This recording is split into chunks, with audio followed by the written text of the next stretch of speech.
Elon Musk and a Roman emperor who died 850 years ago had the exact same morning habit. And the whole thing takes about 30 seconds. Wait, Elon Musk and a guy from ancient Rome? That doesn't even make sense. How would Musk know what a Roman emperor did every morning?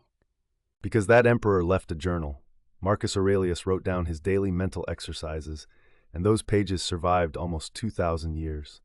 Musk has talked publicly about using the exact same technique. Okay, so what is this habit? Is it like meditation or journaling or something? It's called negative visualization. Every morning you spend 30 seconds imagining that everything you value, your job, your health, the people you love, is already gone. That sounds absolutely terrible. Why would anyone want to start their day thinking about losing everything? Because your brain does something weird when you think something is gone. It suddenly notices how much it was worth. It's the same reason you only miss Wi-Fi when it cuts out. Okay, that Wi-Fi thing is painfully accurate. But is there actually science behind this, or is it just ancient feel-good advice? Very much science. Psychologists call it hedonic adaptation. Your brain gets used to good things and stops registering them as good. Negative visualization literally short-circuits that process. So your brain just forgets to be grateful for stuff? Like on autopilot? Exactly on autopilot. Studies from the University of Virginia showed that people who imagined a good event never happening to them felt significantly more happy about that event than people who just thought about how nice it was. So pretending you never got the thing makes you appreciate the thing more than actually thinking about the thing. That's backwards. Welcome to Stoicism, where almost everything is backwards from what you'd expect. And Marcus Aurelius was the master of this. He ran the most powerful empire in the world and spent his mornings reminding himself he could lose all of it. That's kind of wild. Most powerful man alive, and he's sitting there going, yep, could all be gone tomorrow. He literally wrote, and this is a real quote, "You could leave life right now. Let that determine what you do and say and think." He wrote that to himself in a private journal. Nobody was supposed to read it. Wait, his journal was private? So we're basically reading his personal notes that he never meant for anyone to see? Correct. What we call meditations today was basically his private self-talk. He was coaching himself. The man who commanded armies was giving himself pep talks in a notebook. That's actually really humanizing. I always picture ancient philosophers as these untouchable genius types, not guys writing, "Come on, Marcus, get it together" in their diary. He also wrote things like, "Stop whining," and "You've been saying you'll fix this for years." The man had zero patience for his own excuses. Sound like anyone you know? Yeah, okay, that sounds like me at midnight when I haven't done anything I planned to do. So where does Musk actually connect to all this? Musk has specifically mentioned using a mental model called first principles thinking, stripping everything down to what's actually true and building back up from there. That's straight out of Stoic philosophy, just with a Silicon Valley paint job. Okay, but first principles sounds like an engineer thing, not a philosophy thing. Is Musk actually doing Stoicism or just accidentally doing something similar? He's also talked directly about accepting worst-case scenarios before launching a company. He mentally walked through Tesla failing, SpaceX failing, losing everything, and decided he was okay with it. Then he moved forward. That's actually the negative visualization thing again. He imagined the worst so completely that it stopped scaring him. Now you're thinking like a Stoic.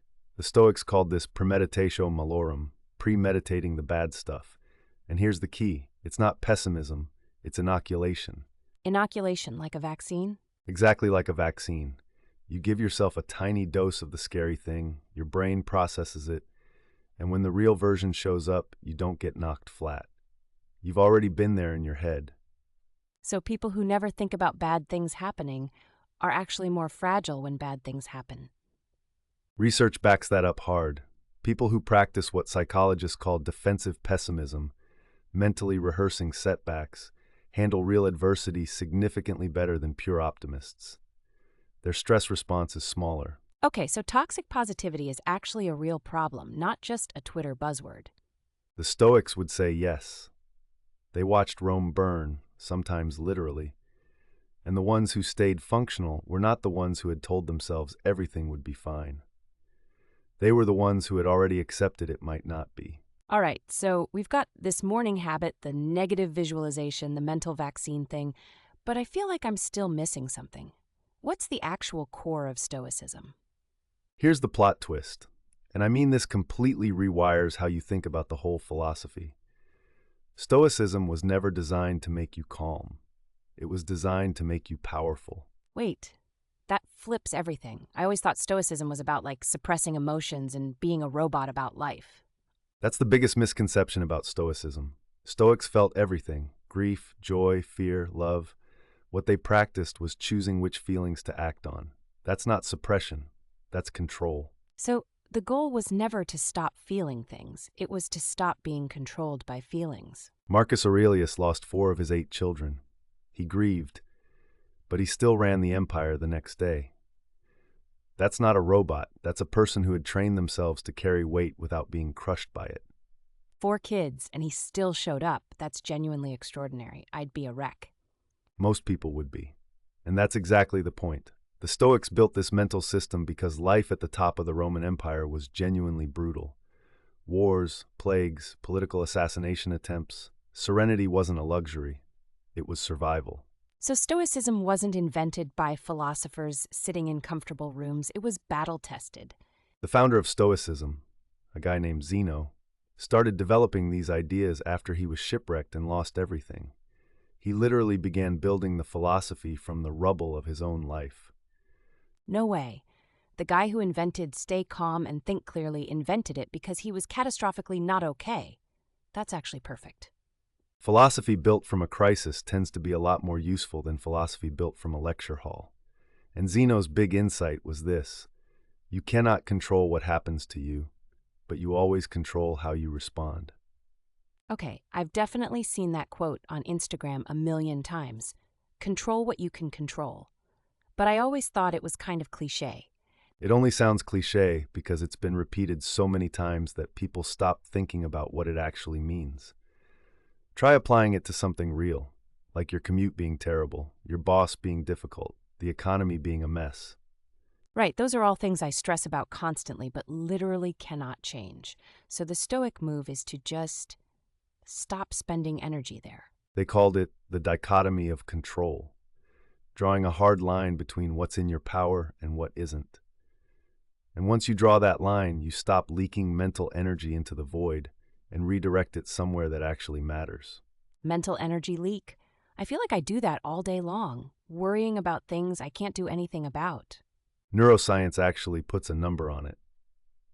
Research suggests people spend up to 47% of their waking hours thinking about something other than what they're doing. And most of that rumination is about things outside their control. Almost half your life spent mentally spinning on things you can't change. That's kind of horrifying. And that same Harvard study found that mind-wandering correlated with lower reported happiness, regardless of what people were actually doing. The Stoics figured this out with no brain scanners, just observation. So the Stoics were basically doing 2,000 years of field research on human psychology, and we're only now catching up with the data. Cognitive behavioral therapy, one of the most effective psychological treatments we have today, was directly influenced by Stoic philosophy.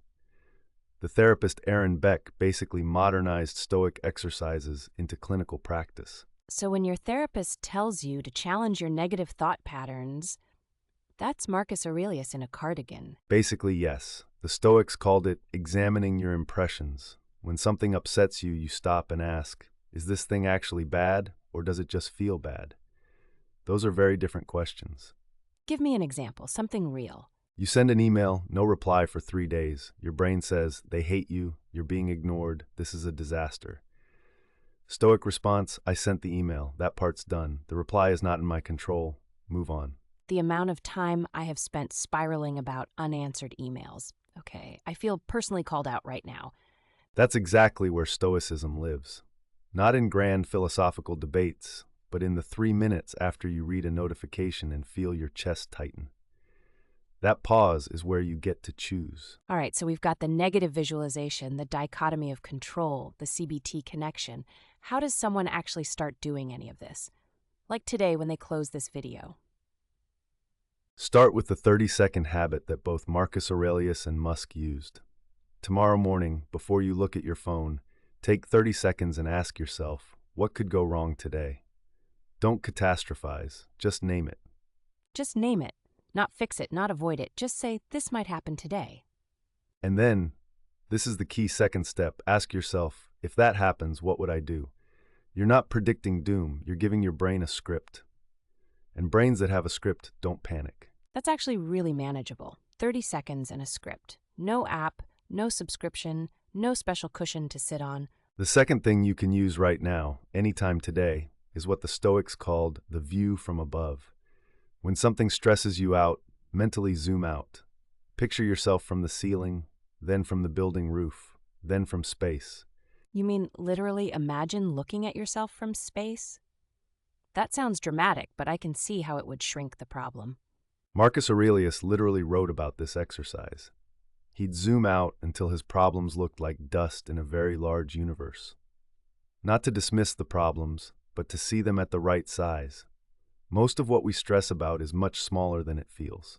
So the whole system boils down to feel what you feel, but check if it's actually true. Prepare for the bad stuff, stop burning energy on what you can't touch, and zoom out when you lose perspective. That's 2,000 years of Stoic philosophy in one sentence. Zeno would be annoyed at how concise that was, but Marcus Aurelius would probably just nod and go back to writing in his journal.